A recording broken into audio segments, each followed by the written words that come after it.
Kagabi, binugbog ako ng sarili kong anak, hindi dahil sa galit, kundi dahil lang sa sabaw. Tinawag niya akong kasambahay, walang silbi. Ang kahihiyan, ang hiya, halos ikamatay ko. Ako, ang ilaw ng tahanan, nagtrabaho ng 40 taon para tustusan ng lahat, pati ang 5 milyong pisong kotse niya. Ngunit para sa kanila, isa lang akong matandang walang utang na loob. Akala nila, ako ang kalaro nilang dapon. Pero may tinago ako, isang lihim na yaman. Ang ebidensya ng 7 milyong fraud niya. Iyon ang aking trump card. Ngayon, babawiin ko ang aking dangal. Hahanapin ko ang aking justice. Hindi ako mananahimik. Kung ikaw man ay nagdusa na sa sarili mong tahanan, kwentuhan mo ako. I-like at i-share ang kwento ko. Mag-comment. Saan ka nanonood? Ang pangalan ko ay Maria at ako ay 61 taong gulang. Kagabi, ang sarili kong anak ang nambugbog sa akin hanggang sa ako ay magdugo dahil lamang sa isang mangkok ng sabaw na walang asin. Habang nakahandusay ako sa sahig ng kusina, pinupunasan ng lumang basahan ang sarili kong dugo. Kalmado siyang pumasok sa kanyang kuwarto, isinara ang pinto at natulog na tila walang nangyari. Tila ba ang pananakit sa sarili niyang ina ang pinakakaraniwang bagay sa mundo? Ngayong umaga, nagising ako na masakit ang buong katawan. May mga pasa sa braso at may hiwa sa labi na masakit pa rin tuwing nagsasalita ako. Ngunit ang pinakamasakit ay hindi ang pisikal na kirot. Ito ay ang kahihiyan. Ang katotohanan na ang sarili kong anak, ang inalagaan ko ng may labis na pagmamahal. Ang binigyan ko ng lahat ay itinuturing akong personal niyang katulong. Ang malaman na ang tanging layunin ko sa mundong ito ay ang pagsilbihan siya at manahimik. Gumising ako ng 5:00 ng umaga, tulad ng araw-araw. Gising na si Emilio, nakaupo sa hapagkainan, nakasuot ng kanyang perpektong kulay abong suit at nagsiscroll sa kanyang telepono. Ni hindi siya lumingon nang pumasok ako. Walang lingon niyang sinabi, "Agahan, bilisan mo, may mahalaga akong meeting." Tila walang nangyari, tila hindi niya ako sinigawan kagabi, tinawag na walang kuwenta, walang silbi, at sinabing kung hindi ko lang siya ina, matagal na niya akong ipinagtapon sa kalsada.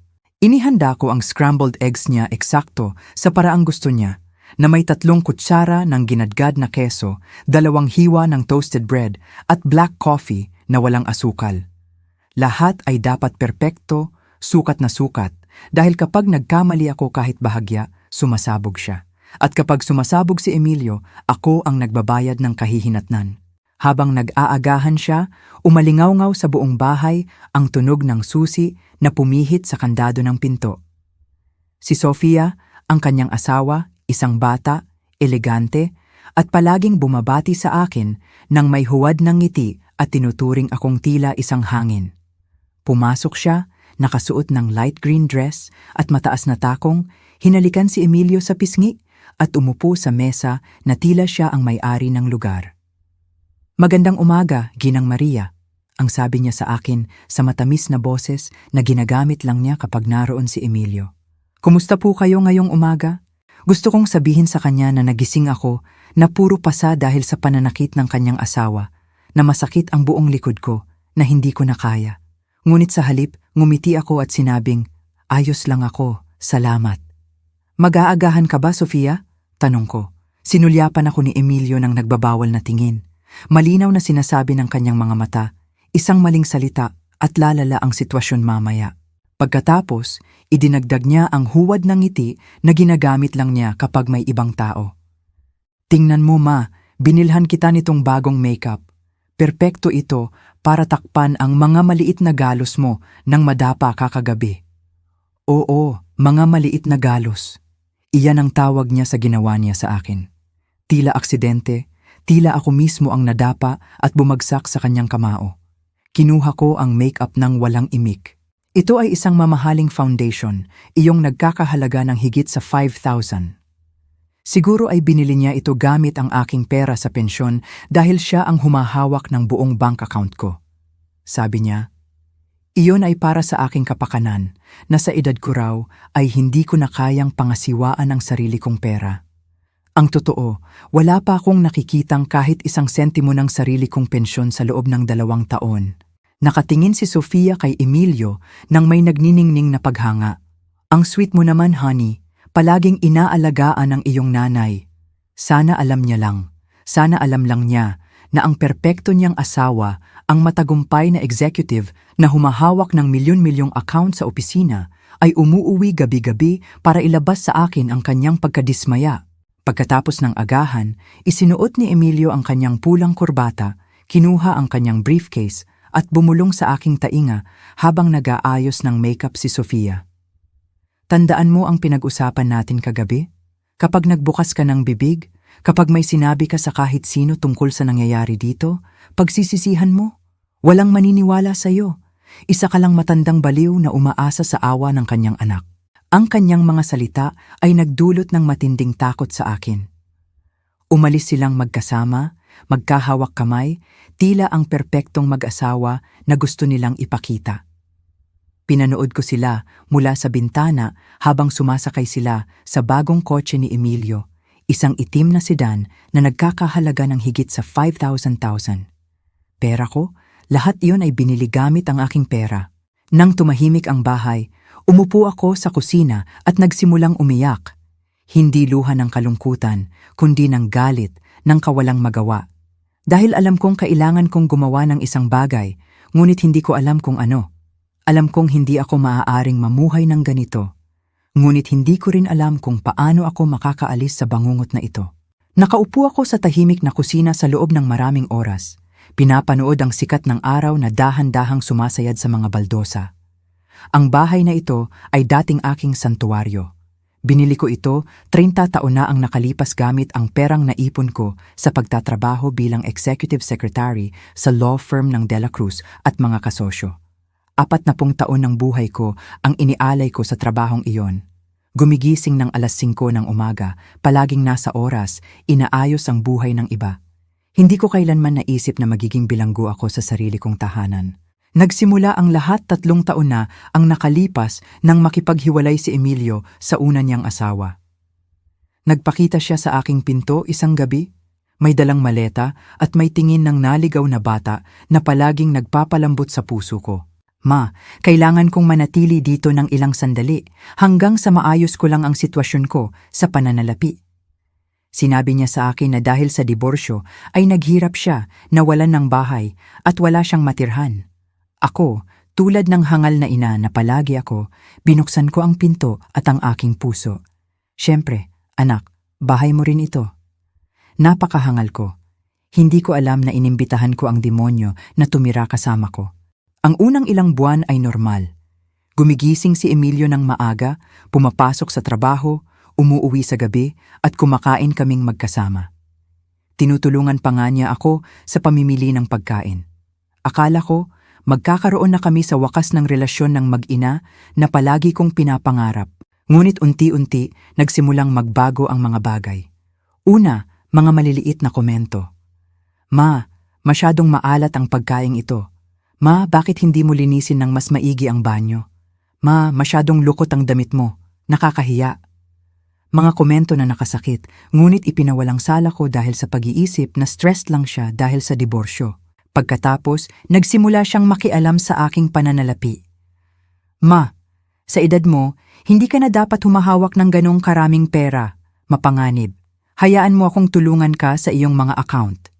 At ako, tulad ng isang hangal, binigyan ko siya ng access sa aking bank account. Pangtulong lang sa akin, naisip ko. Anak ko siya, hinding-hindi niya ako sasaktan. Sobra akong nagkamali. Sa loob ng 6 na buwan, ganap ng inagaw ni Emilio ang aking pera. Ang buwanan kong pensyon na 60,000 ay direkta nang napupunta sa kanyang account. Binibigyan niya ako ng 1,000 bawat linggo para sa personal na gastos. Tila ako ay isang bata na tumatanggap ng baon. Kapag tinatanong ko siya tungkol sa natitirang pera, sasabihin niya, Ma, iniimbak ko ang ipon mo para tumubo. Magtiwala ka sa akin. Pagkatapos ay dumating si Sofia, isang babaeng babuthimo taong mas bata sa kanya, na may perpektong ngiti at ambisyon na makikita mo mula sa malayo. Nakilala siya ni Emilio sa kanyang opisina kung saan siya nagtatrabaho bilang marketing assistant. Pagkaraan ng 6 na buwan, Nagpakasal sila sa isang seremonya na nagkakahalaga ng higit sa 5,000. Pera ko, syempre. Mula nang dumating si Sofia sa buhay namin, lalong lumala ang lahat. Sinimulan akong tratuhin ni Emilio na parang katulong. Ma, magluto ka ng hapunan para sa amin ni Sofia. Isang eleganteng pagkain. Sanay siya sa magagandang bagay.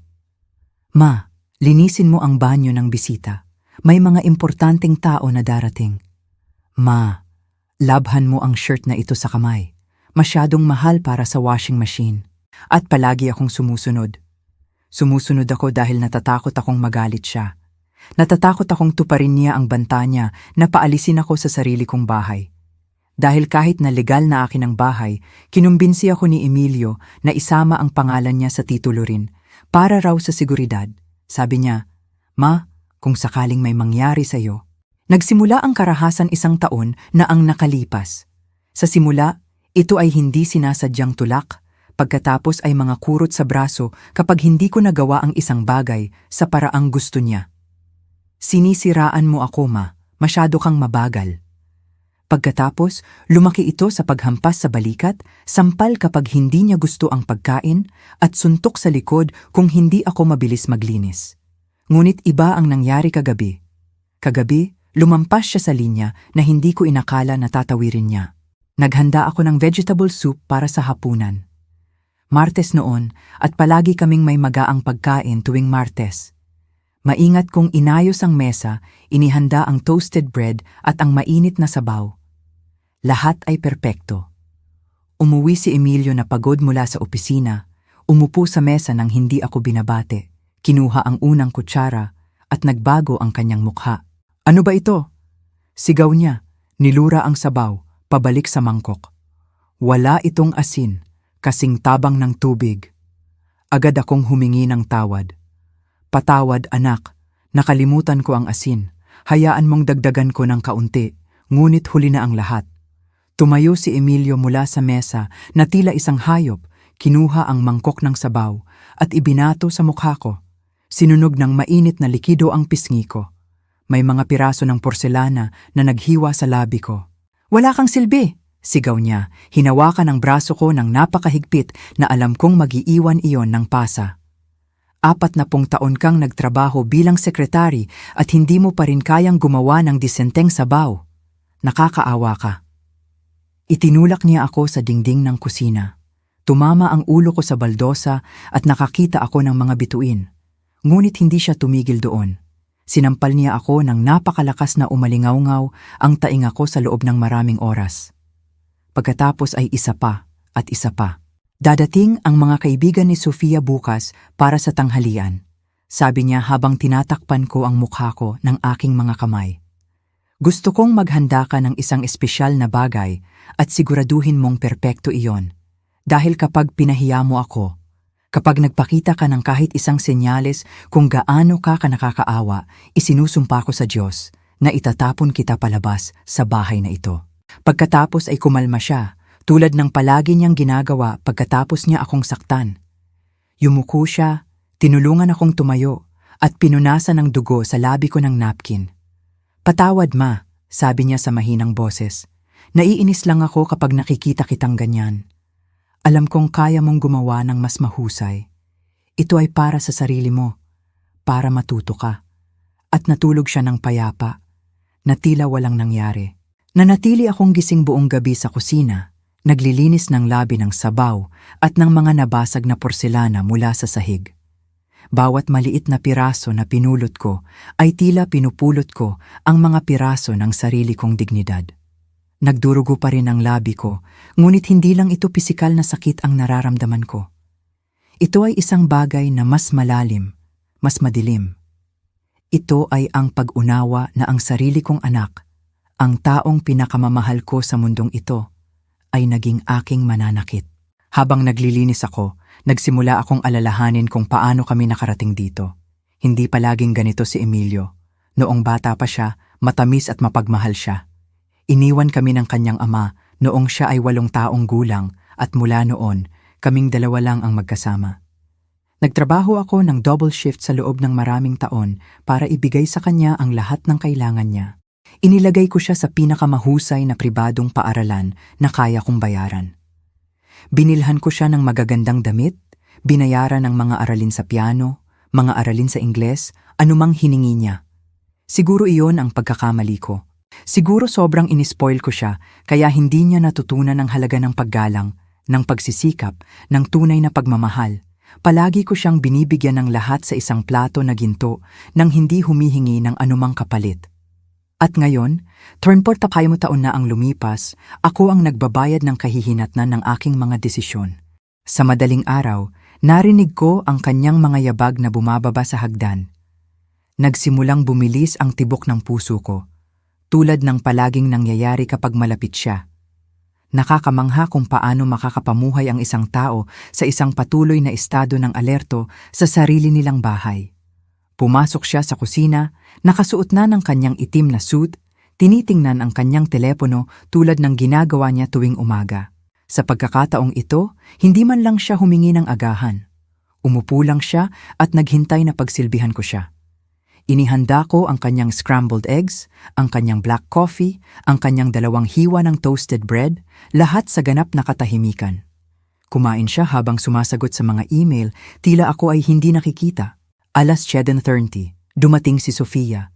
Sa pagkakataong ito, nakasuot siya ng masikip na dilaw na damit at mataas na takong na umalingaw-ngaw sa sahig tulad ng martilyo. Mukha siyang nagniningning tulad ng dati. Nagtataka ako kung napapansin niya ba ang mga pasa ko, ang mga marka sa braso ko, ang paraan kung paano ako nagugulat tuwing tumataas ang boses ni Emilio. "Magandang umaga, Ginang Maria," ang sabi niya sa akin nang may plastik na ngiti. "Kumusta po kayo ngayon?" "Ayos lang, salamat." Nagsinungaling ako tulad ng dati. "Mag-aagahan ka ba?"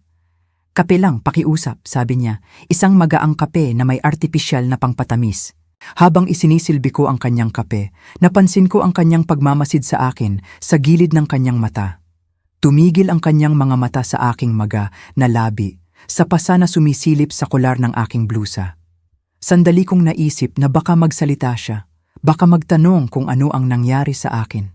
Ngunit sa halip ay tumingin lang siya sa malayo at bumalik sa kanyang telepono. Tinapos ni Emilio ang kanyang agahan at tiningnan ako ng mataman. "Tandaan mo ang sinabi ko sa iyo kagabi, Ma? Dadalhin ni Sofia ang 3 niyang kaibigan para sa tanghalian. Gusto kong maghanda ka ng isang espesyal na bagay. Seafood, pasta, Caesar salad, dessert, at bumili ka ng white wine. Ang magandang klase, hindi iyong murang basura na palagi mong binibili." Binigyan niya ako ng 3 500 bill, total 1,500, na tila ito ay isang malaking kabutihang loob.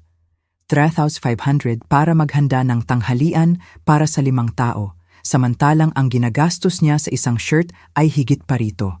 At isa pa, idinagdag niya, lumapit upang bumulong sa aking tainga habang hindi nakatingin si Sofia. "Gamitin mo ang makeup na binili ko sa'yo. Takpan mo ng maigi ang mga markang yon. Kapag may nagtanong na kakaiba sa kanyang mga kaibigan, kapag nagbigay sila ng anumang komento tungkol sa iyong hitsura, pagsisisihan mo. Naiintindihan mo ba ako?" Tumango ako, naramdaman ang bahagyang panginginig ng aking mga kamay. Ngumiti siya, hinalikan ang aking noo tulad ng perpektong anak na gusto niyang maging at umalis silang magkasama. Pagkasara ng pinto, napaupo ako sa isang silya sa kusina. 32,500 para sa isang masalimuot na tanghalian. Ang sariwang seafood ay nagkakahalaga ng hindi bababa sa pound 1,500 kada kilo. Ang magandang wine, isa pang 1,000 o higit pa. Paano ako gagawa ng himala sa ganoong kaliit na pera? Ngunit hindi lang ang pera ang nagpapahirap sa akin. Ito ay ang presyo ng kailangang umarte ng normal sa harap ng mga kaibigan ni Sofia, ang magpanggap na masayang biyenan ng isang perpektong pamilya, kung kailan ang totoo ay ako ay isang inaabusong babae sa sarili kong bahay. Tiningnan ko ang sarili ko sa salamin ng banyo at halos hindi ko makilala ang sarili ko. Maga at lila ang labi ko. May maliit na hiwa sa gilid ng bibig ko. Pula at maga ang mata ko dahil sa pag-iyak. Ang pasa sa liig ko ay mukhang isang maitim na mantsa na kumakalat patungo sa aking collarbone. Binuksan ko ang makeup na ibinigay sa akin ni Emilio. Ito ay isang mamahaling foundation na imported, iyong ginagamit araw-araw ng mga eleganteng babae tulad ni Sofia. Sinimulan ko itong ilagay ng maingat, tinatakpan ang bawat marka, bawat pasa, bawat ebidensya ng kung ano talaga ang nangyayari sa bahay na ito. Habang naglalagay ako ng makeup, hindi ko maiwasang isipin ang lahat ng beses na ginawa ko ito noon. Ilang umaga na ang nagising ako para itago ang mga pasa, para mag-imbento ng mga dahilan tungkol sa mga pagkadapa at aksidente. Nadapa ako sa mesa. Nadulas ang pinto ng aparador. Nahulog ako sa hagdan. Isang kasinungalingan pagkatapos ng isa pa para protektahan ang reputasyon ng aking anak. Lumabas ako para mamili, dala ang aking listahan at ang aking perpektong inayos na mukha. Sa supermarket, sinubukan kong paabutin ang 3,500 hanggang sa makakaya ko. Bumili ako ng frozen shrimp sa halip na sariwang sugpo. Ang pinakamurang tatak ng wine na hindi kakilakilabot. Pasta na on sale. Bawat sentimo ay binilang. Habang naghihintay ako sa linya para magbayad, lumapit sa akin ang isang matandang babae. Si Lola Caring, ang kapitbahay ko, isang byuda na nasa late 60s, na palaging mabait sa akin. "Kumusta, Maria?" sabi niya nang may mainit ng ngiti.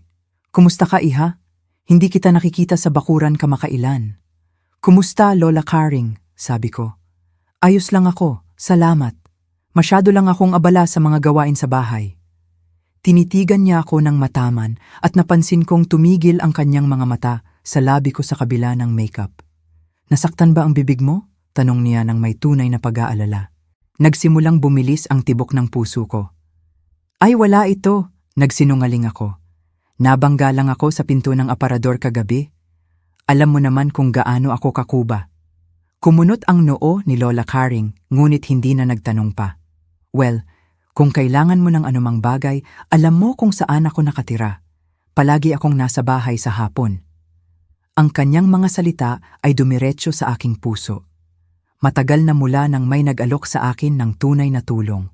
Mula nang may nagturing sa akin ng may totoong kabaitan. Sandali kong ginusto na sabihin sa kanya ang lahat, ang magmakaawa para sa kanyang tulong, ang ikumpisal ang bangungot na pinamumuhay ko. Ngunit umalingaw-ngaw ang boses ni Emilio sa ulo ko. Kapag nagbukas ka ng bibig, kapag may sinabi ka sa kahit sino tungkol sa nangyayari dito, pagsisisihan mo. Walang maniniwala sa iyo. Isa ka lang matandang baliw na umaasa sa awa ng kanyang anak. "Salamat, Lola Caring," sabi ko lang, "mabait ka." Bumalik ako sa loob at nagsimulang magluto na tila isang baliw na babae. Kailangan kong ihanda ang lahat sa tanghali kapag dumating sina Sofia at ang kanyang mga kaibigan. Nilinis ko ang bahay mula sa itaas hanggang sa ibaba, inilatag ang mesa gamit ang magandang porselana at inayos ang mga bulaklak sa gitna. Lahat ay dapat perpekto.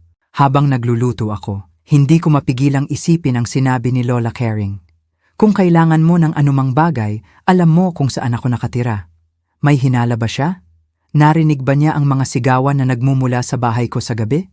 11:30, tumunog ang telepono ko, isang numero na hindi ko kilala. "Ginang Maria?"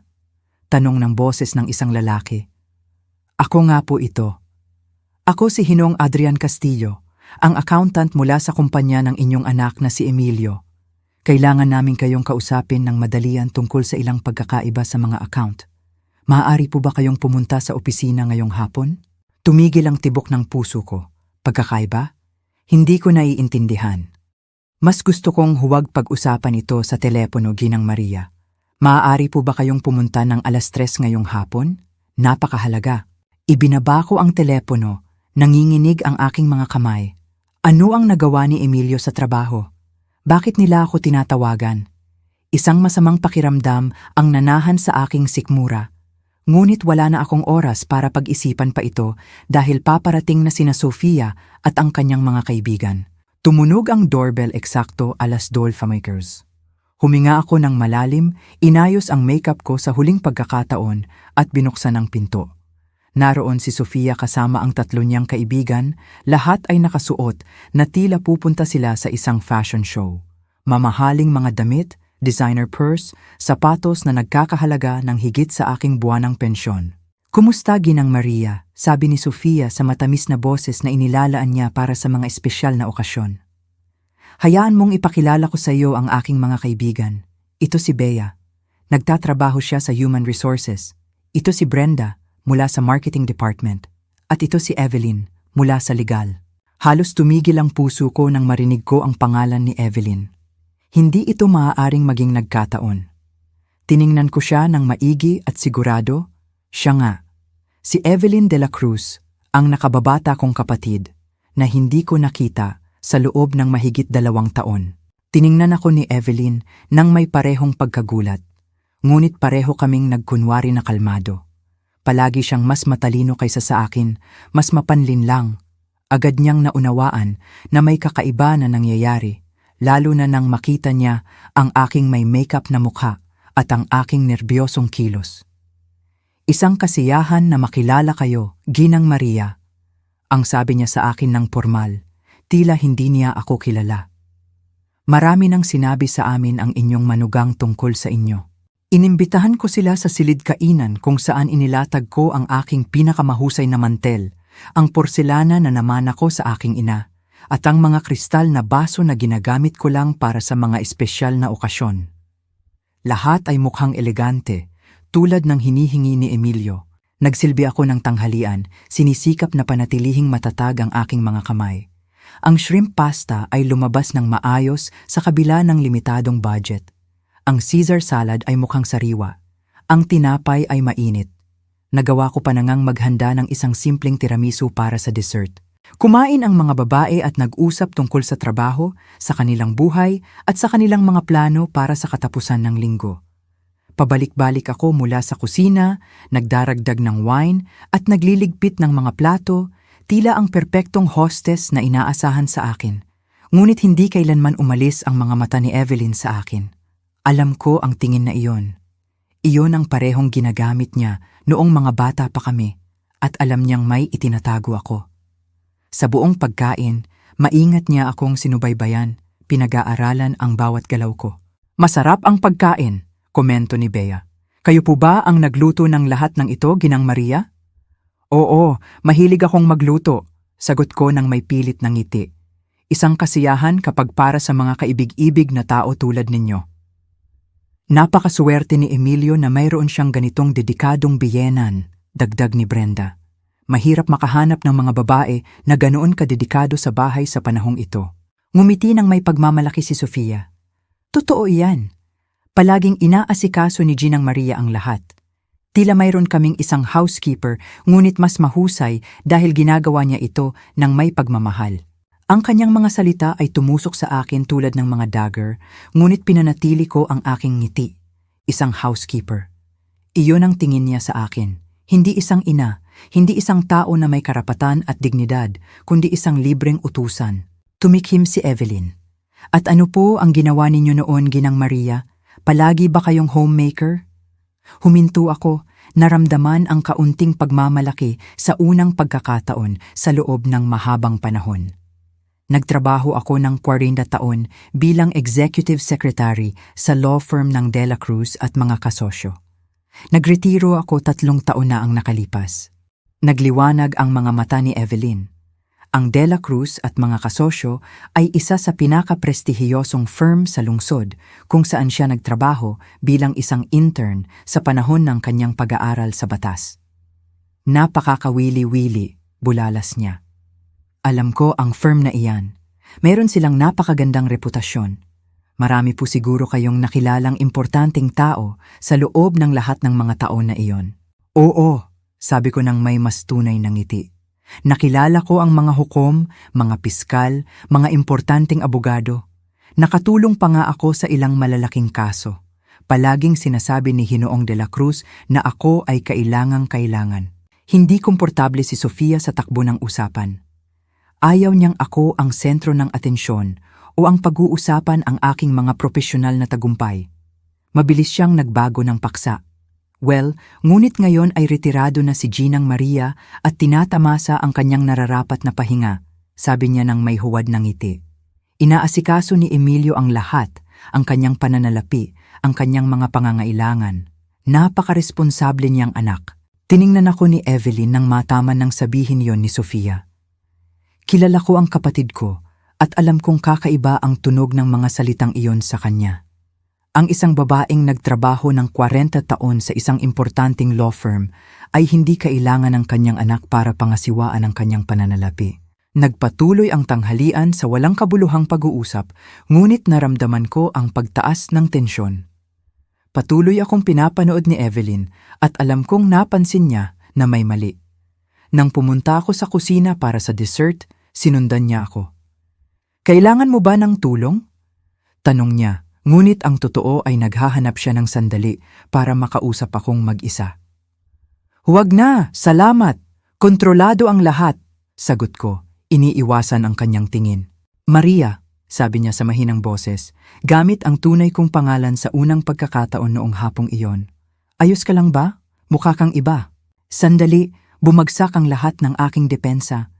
Gusto ko siyang yakapin, sabihin ang lahat, magmakaawa na tulungan ako. Ngunit sa sandaling iyon, narinig ko ang mga susi ni Emilio sa harap ng pinto. Umuwi siya mula sa trabaho ng mas maaga kaysa sa karaniwan. "Ayos lang ang lahat, Evelyn," sabi ko nang mabilis. Medyo pagod lang ako. Pumasok si Emilio sa silid kainan ng may perpektong ngiti na ginagamit niya kapag may mga bisita.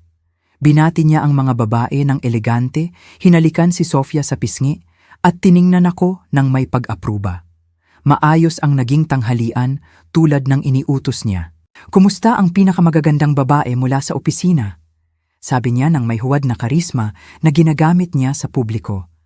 "Sana ay inalagaan kayo ng maigi ng aking ina." "Napakagaling," sagot ni Bea. "Ang inyong ina ay kaibig-ibig."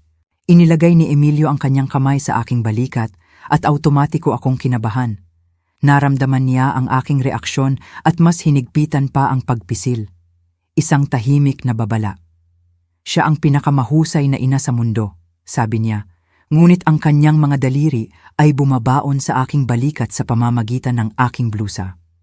Palaging inaalagaan ng lahat, palaging isinasakripisyo ang sarili para sa pamilya. Nagsimulang magpaalam ang mga babae pagkatapos ng dessert. Si Evelyn ang huling umalis at bago siya lumabas sa pinto, hinawakan niya ang aking kamay. "Isang kasiyahan na makilala kayo, Ginang Maria," sabi niya sa malakas na boses para marinig ni Emilio. Ngunit pagkatapos ay bumulong siya sa aking tainga. "Magkikita tayo sa lalong madaling panahon." Nang makaalis na silang lahat, isinara ni Emilio ang pinto at ganap na nagbago ang kanyang ekspresyon. Nawala ang maskara ng perpektong anak at siya ay naging halimaw na siya palagi. "Maayos ang ginawa mo," sabi niya sa akin ng walang damdamin. "Sa pagkakataong ito, hindi mo ako ipinahiya. Hindi iyon papuri. Ito ay kumpirmasyon na natupad ko ang aking mga tungkulin bilang isang utusan." Habang nagliligpit ako ng mga plato at naglilinis ng silid kainan, pumunta siya sa kanyang kwarto para magpalit ng damit. Ngunit bago siya umalis, pinaalalahanan niya ako. "Siya nga pala, darating bukas ang technician para tingnan ang iyong computer." Sabi niya, "Nagbabrowse ka raw sa ilang kakaibang website." Nanlamig ang dugo ko. Wala akong sariling computer. Ang kanya lang ang ginagamit ko kapag kailangan ko. At ang tanging kakaibang bagay na tiningnan ko kamakailan ay mga website tungkol sa pang-aabuso sa tahanan, mga shelter para sa mga inabusong babae, at mga helpline. Alam niyang naghahanap ako ng impormasyon. Alam niyang kinokonsidera kong humingi ng tulong. Sakto, tumunog ang telepono ko. Ito ay ang accountant mula sa kumpanya ni Emilio ulit. "Ginang Maria, maaari po ba kayong pumunta ng 3:00 ngayong hapon? Urgent po." Tiningnan ko ang orasan. 2:15 na. Si Emilio ay nasa kanyang kwarto, malamang na nagpapahinga. Ito na ang pagkakataon ko. "Oo," sabi ko sa mahinang boses. "Pupunta ako." Kinuha ko ang aking mga susi, ang aking purse, at tahimik na umalis sa bahay. Hindi ko alam kung ano ang naghihintay sa akin sa opisina na iyon. Ngunit may pakiramdam ako na ang buhay ko ay malapit ng magbago ng tuluyan. Habang naglalakad ako patungo sa bus stop, naalala ko ang mga salita ni Evelyn. "Magkikita tayo sa lalong madaling panahon." Napansin ng kapatid ko ang isang bagay, at sa unang pagkakataon sa loob ng mahabang panahon, naramdaman ko ang isang maliit na kislap ng pag-asa. Ang office building kung saan nagtatrabaho si Emilio ay isa sa mga modernong skyscraper sa downtown. Lahat ay salamin at asero na nagdudulot ng paggalang mula sa kalye. Hindi pa ako nakapunta roon dati. Sa loob ng lahat ng mga tao na ito, pinanatili ng aking anak na ganap na hiwalay ang kanyang buhay sa trabaho mula sa akin. Tila ito ay isang lihim na hindi ko dapat malaman. Umakyat ako sa ika-18 palapag, kung saan matatagpuan ang mga opisina ng Northern Business Corporation. Itinuro ako ng receptionist, isang babaeng may propesyonal na ngiti, sa opisina ng accountant. Napakabilis ng tibok ng puso ko na akala ko ay maririnig ito ng lahat. Ginang Maria, bati sa akin ng isang lalaking nasa edad 50, may salamin at formal na suit. Ako si Adrian Castillo, ang General Accountant ng kumpanya. Salamat po sa pagdating ninyo ng napakabilis. Umupo ako sa harap ng kanyang mesa, sinisikap na magmukhang kalmado, bagaman nanginginig ako sa loob. Ang kanyang mga mata ay nagtataglay ng isang kaseryosohan na mas lalong nagpinerbyo sa akin. Ma'am, kailangan kong magtanong sa inyo tungkol sa inyong bank account. Sinimulan niya. Binubuksan ang isang folder na puno ng mga dokumento. Particular, tungkol sa ilang galaw na nakita namin sa huling ilang buwan. Hindi ko naiintindihan, sabi ko nang may nanginginig na boses. Ano ang kinalaman ng account ko sa kumpanya? Tiningnan ako ni Adrian nang may halong awa at pag-aalala. Ginang Maria, natuklasan namin na ginagamit ng inyong anak na si Emilio ang pondo ng kumpanya para maglipat ng pera sa inyong personal na bank account. Mga transfer na pagkatapos ay kinukuha mula sa inyong account. Naramdaman ko na tila ako ay sinuntok sa sikmura. Hindi iyan totoo. Si Emilio ay isang huwarang empleyado. Hinding-hindi siya gagawa ng ganoon. Natatakot ako na ginawa niya, sabi ni Adrian. Ipinapakita sa akin ang isang serye ng mga dokumento. Sa huling 6 na buwan, naglihis siya ng higit sa 2.5 milyon ng pondo ng korporasyon. Ang pera ay unang lumalabas sa kanyang personal na account, ngunit agad pagkatapos ay inililipat sa account na shared ninyong dalawa. Gumuho ang mundo ko. 2.5 milyon. Hindi lang pala ako inaabuso ng aking anak ng pisikal. Ginagamit niya ako bilang isang unwitting accomplice sa kanyang pagnanakaw. Ngunit wala akong alam, sabi ko ng desperado. Siya ang nagpapalakad ng buong bank account ko. Hindi ko inuotorisa ang anumang transfer. Alam namin, sabi ni Adrian ng mahinahon. Kaya ko kayo tinawagan bago kami magpatuloy sa legal na paraan. Kailangan namin kayong mag-file ng formal na reklamo para sa maling paggamit ng inyong bank account. Iyon lang ang paraan para luminis ang inyong pangalan sa bagay na ito. Naramdaman ko na nasusuka ako. Hindi lang pala ako biktima ng karahasan sa tahanan, kundi biktima rin ako ng financial fraud. At ang pinakamasakit, ang sarili kong anak ang gumawa sa akin na kanyang accomplice nang hindi ko nalalaman. Ano ang mangyayari kay Emilio? Tanong ko. Bagaman alam ko na ang sagot, kung mag-file kayo ng reklamo, aarestuhin siya para sa corporate fund embezzlement at fraudulent use ng bank accounts. Ito ay mga seryosong krimen na maaaring magdulot ng pagkakakulong sa pagitan ng 5 at 10 taon. Umalis ako sa opisina na iyon sa isang estado ng ganap na shock. Naglakad ako sa mga kalye ng downtown sa loob ng maraming oras ng walang direksyon. Sinusubukang iproseso ang lahat ng impormasyon. Ang anak ko ay isang magnanakaw, isang kriminal, at ako ang kanyang naging instrumento nang hindi ko nalalaman. Nang sa wakas ay makauwi ako, 6:00 na kuna ng gabi. Si Emilio ay nasa sala, nanonood ng telebisyon na tila isang normal na araw. Nang makita niya akong pumasok, tiningnan niya ako nang may ekspresyon ng pagiging nakatataas na palagi niyang ginagamit. Saan ka galing? Tanong niya sa isang mapanumbat na tono. Umuwi ako galing sa trabaho at wala ka dito. Magulo ang bahay pagkatapos ng tanghalian. Sa unang pagkakataon sa loob ng maraming taon, tiningnan ko siya ng direkta sa mata nang hindi nagpapababa ng tingin. Nasa opisina mo ako. Agad na nagbago ang kanyang ekspresyon. Ang maskara ng kontrol ay nagkaroon ng bitak sa loob ng 1 segundo at nakita ko ang takot sa kanyang mga mata. Anong sinasabi mo? Nasa opisina mo ako, Emilio. Kinausap ko ang accountant. Alam ko ang ginagawa mo. Tumayo siya mula sa couch nang dahan-dahan na tila isang maninila na naghahanda upang sumalakay. Hindi ko alam ang pinag-uusapan mo, ma. Sa tingin ko ay nalilito ka. Pew 0.5 milyon? Sabi ko, naramdaman ang pagiging matatag ng aking boses. Pew 0.5 milyon na ninakaw mo mula sa iyong kumpanya gamit ang bank account ko. Lumapit sa akin si Emilio at sa unang pagkakataon sa loob ng mahabang panahon, hindi ako umatras. May nagbago sa loob ko noong hapong iyon. Siguro ay ang malaman na hindi ako nag-iisa, na may iba pang mga tao na alam ang totoo. Makinig ka sa akin, ikaw na hangal na matandang babae, sabi niya sa isang mahina at nagbabantang boses. Wala kang ideya sa sinasabi mo.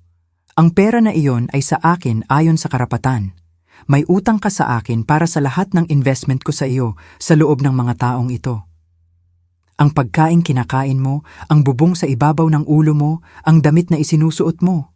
Gamit ang sarili kong pera, sagot ko, ang pensyon ko, ang ipon ko, ang perang kinita ko sa pagtatrabaho sa loob ng 40 taon. Hinawakan niya ang braso ko, ngunit sa pagkakataong ito, hindi ako nanahimik. Bitawan mo ako!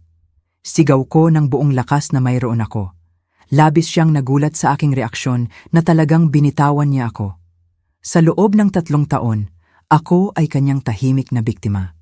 At ngayon, sa unang pagkakataon, sinisigawan ko siya. Baliw ka, sabi niya. Ngunit ang kanyang boses ay hindi natunog kasing kumpiyansa. Walang maniniwala sa iyo. Isa kang senile na matandang babae na hindi alam ang sinasabi. Ang accountant ay naniwala sa akin, sabi ko sa kanya. Ang mga dokumento ang magsasalita. Nakarehistro ang mga transfer. Lahat ay may dokumento. Nanahimik si Emilio sa loob ng ilang segundo. Pinoproseso ang impormasyon. Pagkatapos ay lalo pang tumigas ang kanyang ekspresyon. Kapag nagbukas ka ng bibig, kapag nag-file ka ng anumang uri ng reklamo, isinusumpa kong sisirain kita. Binalaan niya ako. Ang bahay na ito ay nasa pangalan ko rin. Maaari kitang itapon sa kalsada bukas, at kung wala ang tulong ko, kung wala ang pera ko, mamamatay ka ng mag-isa na parang aso. Ngunit sa unang pagkakataon, hindi ako natakot sa kanyang mga banta. May kakaiba sa loob ko, isang lakas na hindi ko alam na mayroon ako. Hindi na ako natatakot sa iyo, Emilio, sabi ko sa kanya. At habang sinasabi ko ito, napagtanto ko na totoo iyon. Sa unang pagkakataon sa loob ng 3 taon, hindi na ako natatakot sa iyo. Itinaas niya ang kanyang kamay para saktan ako. Ngunit sa sandaling iyon, tumunog ang doorbell. Si Lola Caring, ang kapitbahay ko. Maria! Sumisigaw siya mula sa labas. Maria, ayos lang ba ang lahat? May narinig akong sigawan? Dahan-dahang ibinaba ni Emilio ang kanyang kamay. Hindi niya ako masusugatan nang may saksi malapit. Napakahalaga ng kanyang reputasyon sa kanya. Tingnan mo kung ano ang gusto niya, sabi niya sa pagitan ng kanyang mga ngipin. At huwag kang magsasalita ng kakaiba. Pumunta ako para buksan ang pinto, nanginginig ang aking mga binti. Naroon si Lola Caring na may nag-aalalang ekspresyon, may hawak na casserole dish na nilaga. Kumusta, iha? Sabi niya sa akin. Nagdala ako ng nilaga na ginawa ko, ngunit nakarinig ako ng malalakas na boses at nag-alala ako. Sa likod niya nakita ko na may isa pang babae na kasama niya. Si Evelyn, ang kapatid ko. Nakasuot siya ng pangkaraniwang damit at nakatali ang buhok, ngunit agad ko siyang nakilala. Hello? Sabi ni Evelyn, nagkukunwari na hindi niya ako kilala. Bago lang ako sa neighborhood at dumalaw lang kay Ginang Maria. Sana ay hindi kami nakakaistorbo. Lumabas si Emilio sa likod ko, perpekto ang kanyang huwad ng ngiti. Walang problema mga ginang. Medyo nagalit lang ang aking ina dahil nasunog niya ang hapunan. Alam niyo naman kung paano ang mga matatandang babae sa mga bagay na ito. Tiningnan siya ni Lola Caring nang may ekspresyon na hindi ko mabasa. Ganun ba? Sabi niya. Well, Maria, narito ang pagkain. At tandaan, kung kailangan mo ng anumang bagay, nasa tabi lang ako. Tiningnan ako ni Evelyn ng diretso sa mata. Oh, Ginang Maria, anumang kailangan mo, araw o gabi. Nang makaalis na sila, isinara ni Emilio ang pinto ng malakas. Mga punitang matatandang babae na mapanghimasok, bulong niya. Ngunit hindi pa ito tapos. Bukas, pupunta tayo sa bangko ng magkasama at pipirmahan mo ang lahat ng mga papel na sasabihin ko sa'yo. Babawiin mo ang reklamo na malamang ay na-file mo na at sasabihin mo na ang lahat ay isang malaking hindi pagkakaunawaan. Hindi, sabi ko lang. Anong ibig mong sabihin ng hindi? Hindi ako pipirma ng anumang bagay. Hindi ako babawi ng anumang reklamo at hindi na ako magiging accomplice sa iyong mga pagnanakaw. Tiningnan ako ni Emilio nang may galit na hindi ko pa nakita dati. Tila tinanggal na niya ang lahat ng kanyang mga maskara at ipinapakita sa akin ang kanyang tunay na kalikasan. Sige, sabi niya nang may kalmado na mas nakakatakot kaysa sa kanyang pagsigaw. Kung ganyan mo gustong maglaro, maglalaro tayo. Ngunit binabalaan kita, kapag natapos ko na sa'yo, gugustuhin mong hindi ka na sana ipinanganak. Hindi ako natulog sa buong gabing iyon. Si Emilio ay nakakulong sa kanyang kwarto, ngunit naririnig ko siyang nakikipag-usap sa telepono sa loob ng maraming oras. Hindi ko alam kung ano ang pinaplano niya, ngunit alam kong kailangan kong maging handa para sa pinakamasama. 3:00 ng umaga, nakarinig ako ng kakaibang ingay sa bakuran. Sinilip ko ang bintana at nakita ko ang isang figura na gumagalaw sa gitna ng mga halaman. Si Lola Karing iyon at tila nagsiset up siya ng isang bagay malapit sa aking bintana. Kinabukasan, napagtanto ko ang ginawa niya. Naglagay siya ng isang maliit na security camera na nakatutok sa aking bahay, nakatago sa gitna ng mga halaman. Alam ng kapitbahay ko na may masamang nangyayari at idinodokumento niya ang lahat. Ang susunod na araw ay nagsimula ng kulay abo at maulan, tila ang panahon ay sumasalamin sa bagyo na nagbabalak sa aking buhay. Mas maagang gumising si Emilio kaysa sa karaniwan 5:00 ng umaga. Narinig ko siyang gumagalaw sa paligid ng bahay, nakikipag-usap sa telepono sa mahinang boses, naghahanda ng isang bagay na nagpapnerbiyos sa akin. Nang bumaba ako sa kusina, nakasuot na siya ng kanyang pinakamahusay na suit, ang itim na isinusuot niya para sa pinakamahahalagang meeting. Ang kanyang buhok ay perpektong nasuklay, ang kanyang kurbata ay impeccable. Mukha siyang ang matagumpay na executive na pinaniniwalaan ng lahat, hindi ang halimaw na nakatira sa ilalim ng bubong ko. "Magandang umaga, Ma," sabi niya sa akin sa isang boses na kakaibang matamis, halos umaawit. "Sana ay mahimbing ang tulog mo." Nagdulot ng panginginig sa akin ang katamisang iyon. Kilala ko ng maigi ang anak ko para malaman na kapag nagpapakatamis siya, ito ay dahil may pinaplano siyang isang kakilakilabot na bagay. "Oo," nagsinungaling ako. Isinisilbi ang kanyang kape tulad ng ginagawa ko araw-araw. "Mabuti," sabi niya, ngumingiti sa paraan na hindi umaabot sa kanyang mga mata. Dahil ang araw na ito ay magiging isang napaka-espesyal na araw. Pinag-isipan ko ang usapan natin kahapon sa buong gabi. Umupo siya sa mesa at nagsimulang kumain ng agahan ng kalmado, tila kami ay isang normal na pamilya. Ngunit may isang bagay tungkol sa kanyang saloobin na nagpapanatili sa akin sa matinding alerto. "Nagpasya ako na tama ka," patuloy niya habang nagpapahid ng mantikilya sa kanyang toast. "Siguro ay masyado akong naging mahigpit sa iyo. Pagkatapos ng lahat, ikaw ang aking ina at nararapat kang bigyan ng respeto." Ang kanyang mga salita ay ganap na nagpalito sa akin. Si Emilio, umaamin na siya ay nagkamali, humihingi ng tawad. Sobrang labas sa kanyang karakter, kaya agad kong alam na ito ay isang bitag. "Kaya naman," patuloy niya habang tinatapos ang kanyang kape. "Pupunta tayo sa bangko ng magkasama ngayon. Aayusin natin ang buong hindi pagkakaunawaan na ito sa aking kumpanya. Ipapapaliwanag mo na inautorisa mo ang lahat ng transfer, na alam mo ng eksakto kung ano ang nangyayari sa iyong pera. Nandoon na ang tunay na dahilan para sa kanyang huwad na kabaitan." "Hindi ko gagawin yan, Emilio," sabi ko. Sinisikap na panatilihing matatag ang aking boses. Dahan-dahang nawala ang kanyang ngiti. "Siyempre gagawin mo, Ma, dahil kung hindi mo gagawin, may mga napakapangit na bagay na mangyayari. Binabantaan mo ba ako?" "Hindi, Ma," sabi niya, tinatapos ang kanyang kape. "Ipinapaliwanag ko ang realidad sa iyo. Tumingin ka sa paligid mo. Ang bahay na ito, ang mesa na kinakainan mo ng agahan, ang kama na tinutulugan mo, ang pagkaing kinakain mo. Lahat ng ito ay posible dahil pinapayagan ko, at kung hindi ko na ito papayagan, Iniwan niya ang pangungusap na nakabitin sa hangin, ngunit malinaw ang mensahe. Iiwan niya ako sa kalsada kung hindi ako susunod. Gayon din, idinagdag niya, kinukuha ang kanyang telepono. Naisip ko na tawagan ng ilang doktor. Kilala ko ang mga doktor na specialist sa mga matatanda na may problema sa pag-iisip tulad ng senile dementia. Alam mo, napakalungkot kapag ang mga ina ay nagsisimulang gumawa ng mga kwento, inaakusahan ng sarili nilang anak ng mga kakilakilabot na bagay. Naramdaman ko na nanlamig ang dugo ko. Hindi lang siya nagbabanta na paalisin ako sa bahay, kundi ipadeklarang baliw ako, incompetent, para walang maniwala sa aking testimonya. Mayroong ilang saksi na maaaring kumpirmahin ang iyong lumalalang mental na estado.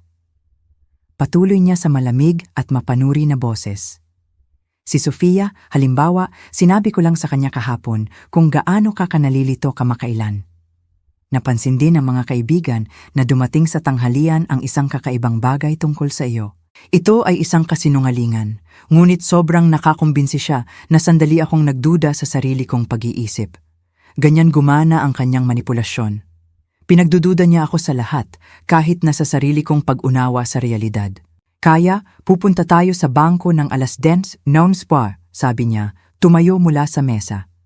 Isusuot mo ang iyong pinakamahusay na damit. Mag-aayos ka ng lubusan at ngingiti ka habang pinipirmahan mo ang lahat ng mga papel na ilalagay nila sa harap mo. Naiintindihan mo? Hindi ako sumagot sa kanya.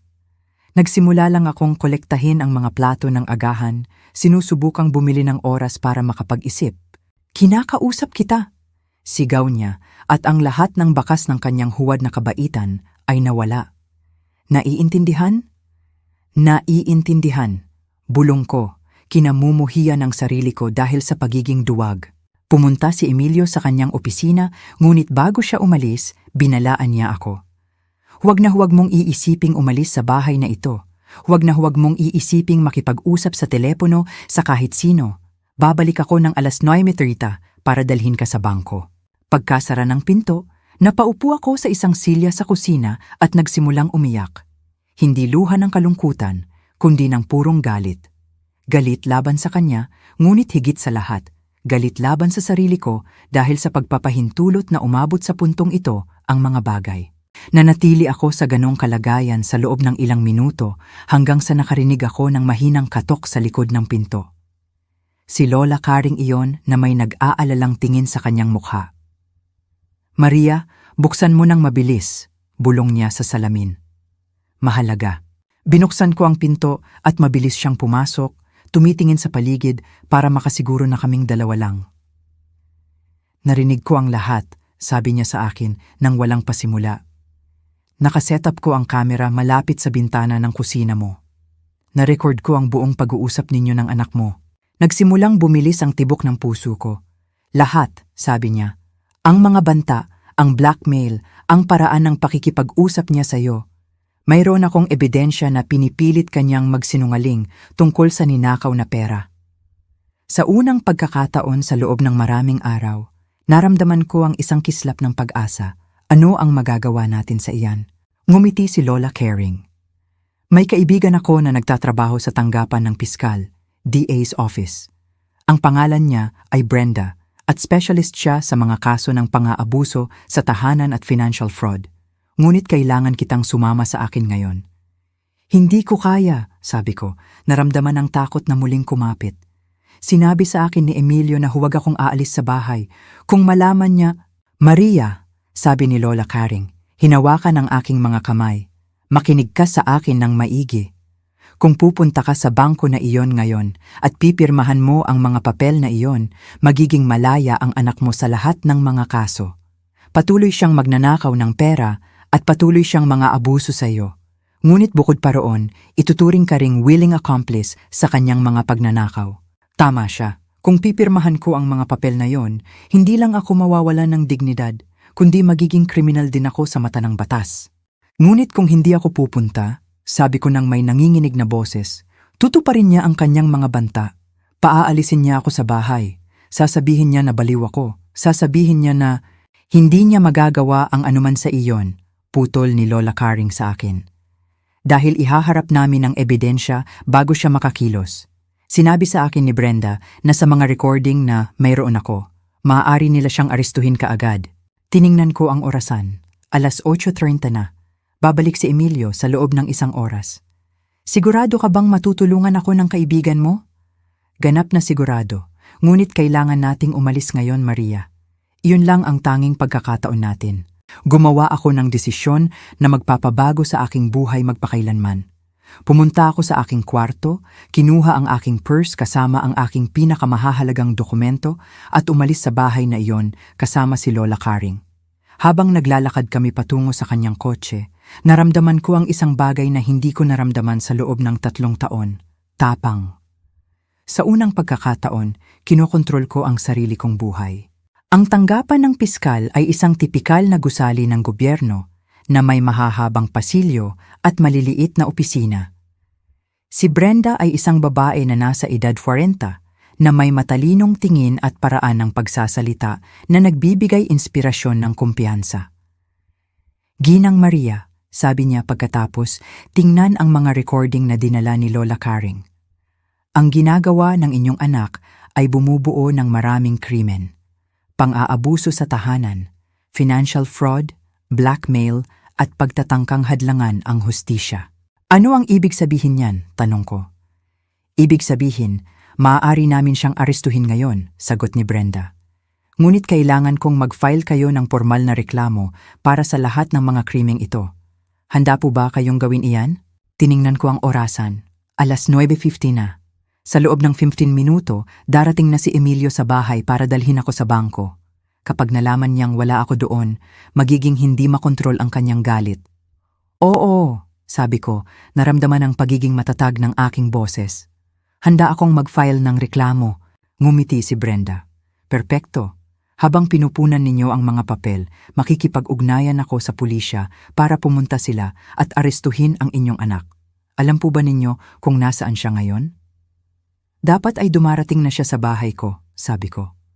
Sinabi niya na susunduin niya ako ng 9:30. Mas mabuti, sabi ni Brenda, kinukuha ang kanyang telepono. Mas madaling arestuhin siya sa isang kilalang lokasyon. Habang pinupunan ko ang mga porma ng reklamo, nakipag-ugnayan si Brenda sa pulisya. Nanatili si Lola Karing sa tabi ko sa buong panahon, hawak ang aking kamay, nagbibigay sa akin ng lakas. Sigurado ka ba sa bagay na ito, Maria? Tanong niya sa akin. Kapag pinirmahan natin ang mga papel na ito, wala nang balikan. Wala na akong mas sigurado pa sa buhay ko, sagot ko. 10:30, tumunog ang telepono ni Brenda. Pulisya iyon, kinukumpirma na inaresto na nila si Emilio sa aking bahay. Natagpuan nila siyang sumisigaw na tila isang baliw, nambabasag ng mga bagay at hinahanap ako sa buong bahay. Nasa kustodiya na siya, sabi ni Brenda sa akin. Seryoso ang mga kaso, napakalaki ng posibilidad na hindi siya makakuha ng bail. Naramdaman ko na tila isang 10,000 pound na bigat ang inalis sa aking mga balikat. Sa unang pagkakataon, sa loob ng 3 taon, alam kong matutulog ako ng walang takot. Nang makabalik kami sa aking bahay noong hapong iyon, ang lugar ay mukhang isang battlefield. Halos lahat ay sinira ni Emilio bago siya arestuhin ng pulisya. Ang mga unan ng couch ay punit. May mga basag na plato sa buong sahig ng kusina. At ang mga family photo na nakasabit sa dingding ay watak-watak. Diyos ko, bulong ni Lola Karing, tinitingnan ang pagkasira. Paano niya nagawa ang lahat ng ito sa ganoong kaikling panahon? Alam ko ang sagot. Alam ko ang bulag na galit ni Emilio kapag hindi nangyayari ang mga bagay sa paraang gusto niya. Nakita ko na ang galit na iyon noon, ngunit hindi kailanman nakatuon sa mga bagay na walang buhay. Karaniwan, ako ang target ng kanyang galit. Si Brenda, na sumama sa amin para idokumento ang pinsala, ay kumukuha ng mga litrato ng lahat. Ito ay magsisilbing karagdagang ebidensya ng kanyang marahas na pag-uugali, paliwanag niya. Destruction of property sa panahon ng episode ng galit. Makikita ng hukom ng eksakto kung anong uri ng tao ang inyong anak. Habang naglilinis kami ng mga basag na salamin at pinupulot ang mga piraso ng aking dating buhay, patuloy na tumutunog ang telepono ko. Isang hindi kilalang numero. Huwag mong sagutin, binalaan ako ni Brenda. Malamang ay tumatawag siya mula sa kulungan. Hayaan mong mapunta sa voicemail. Nang tingnan ko ang mga mensahe, boses nga iyon ni Emilio, ngunit tunog na ganap na iba. Hindi na siya ang nagbabantang halimaw mula sa umaga. Siya ay ang natatakot na bata na nagkunwari siya kapag gusto niya akong manipulahin. "Ma," sabi ng kanyang boses, nabibiyak sa recording. "Ma, pakiusap, puntahan mo ako at kunin mo ako dito. Nagkamali lang ang lahat. Wala akong intensyon na saktan ka. Alam mo na mahal kita. Ikaw ang pinakamahalagang bagay sa buhay ko. Pakiusap, ma. Huwag mo akong hayaang mabulok sa kulungan na ito. Anak mo ako, ang nag-iisa mong anak." Nag-iwan siya ng 5 magkakatulad na mensahe, bawat isa ay mas desperado kaysa sa huli. Sa huling mensahe, umiiyak pa siya. Bahagi iyan ng kanyang manipulation strategy, paliwanag ni Brenda sa akin. Una, karahasan at banta. Ngayon, victimhood at pagpaparamdam ng guilt. Ito ay isang typical na pattern sa mga abuser. Kahit na naunawaan ko, nang rationally ang nangyayari. Ang marinig ang aking anak na umiiyak ay bumasag sa aking puso. Sa loob ng 35 taon, siya ang aking baby, ang dahilan ko para mabuhay. Mahirap ihiwalay ang halimaw na naging siya mula sa bata na siya noon. "Ayos ka lang ba?" tanong ni Lola Karing, napapansin ang aking ekspresyon. "Masalimuot," inamin ko. Alam kong tama ang ginawa ko, ngunit anak ko pa rin siya. Nang gabing iyon, iginiit ni Lola Karing na manatili ako sa kanyang bahay. "Hindi ligtas ang bahay mo ngayon," sabi niya sa akin. "May mga kaibigan si Emilio at baka pati si Sofia. Baka may maghanap ng paghihiganti." Tama siya. Sa mga voicemail, nabanggit ni Emilio na inaayos ni Sofia ang mga bagay mula sa labas. Hindi ko alam kung ano ang eksaktong ibig sabihin niyan, ngunit natatakot akong malaman. Ang bahay ni Lola Caring ay maliit ngunit cozy. Mayroon itong guest room na may isang twin bed at isang maliit na desk. "Ito ang kwarto ng anak ko bago siya ikasal," paliwanag niya. "Ngayon, iyon na ito hanggang kailanganin mo." Sa unang pagkakataon sa loob ng 3 taon, natulog ako ng walang takot. Hindi ko kailangang mag-alala tungkol sa mga yabag ni Emilio sa pasilyo, ang kanyang pagsigaw sa gabi, o ang magising sa mga suntok. Ito ay isang kakaiba, halos nakakagambalang pakiramdam. Ang kapayapaan ay maaari ring maging nakakatakot kapag hindi ka sanay dito. Kinabukasan, maagang tumawag si Brenda sa akin na may balita. Ang pagdinig para sa bail ni Emilio ay ngayong 2:00 ng hapon.